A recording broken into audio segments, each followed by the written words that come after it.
Thank you, Mr. Mayor. Thank you, Reverends, Imams, Rabbi. 2 years ago, I had heard that Mayor Adams was interested in getting the DNC to come here to New York City this year.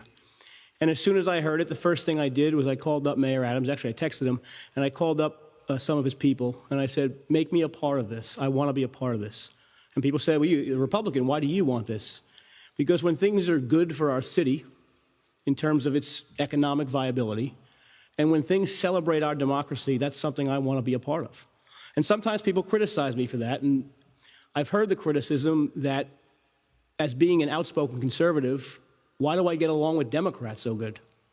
I'll tell you why. The truth is, the worst thing I want to happen to them is to lose elections, to lose their jobs. And that's real. I want to beat them.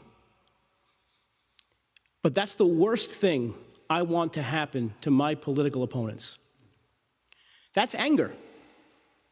I hear things that my political opponents might say. They bother me. Sometimes I think that they'll have a bad impact on my family, our safety, our wallets.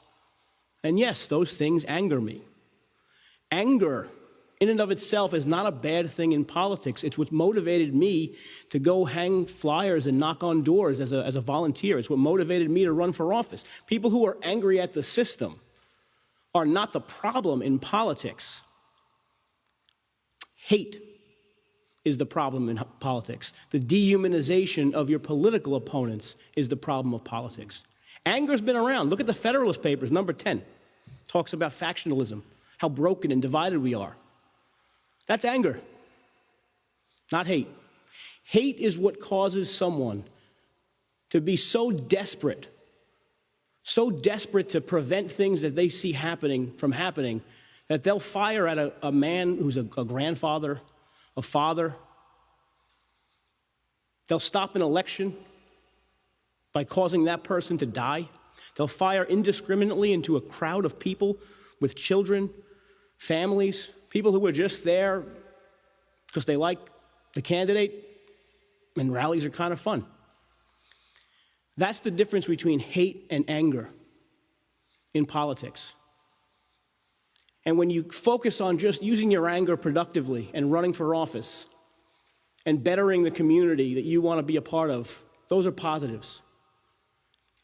And I'm just so thankful that we have a mayor and religious leaders here.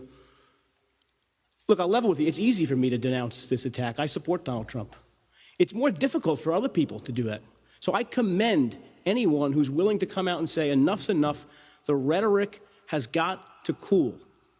The rhetoric has got to cool. Let's use our anger and our political differences as the founders intended, by having debates, by standing on our soapboxes, by offering different ideas, and by encouraging people to vote.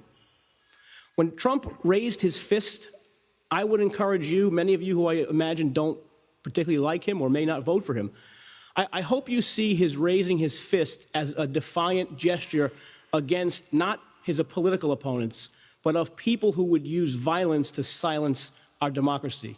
He came out today and said, "Unite America." And that's what I believe he meant by shaking his fist and saying, fight. We have to fight for this democracy.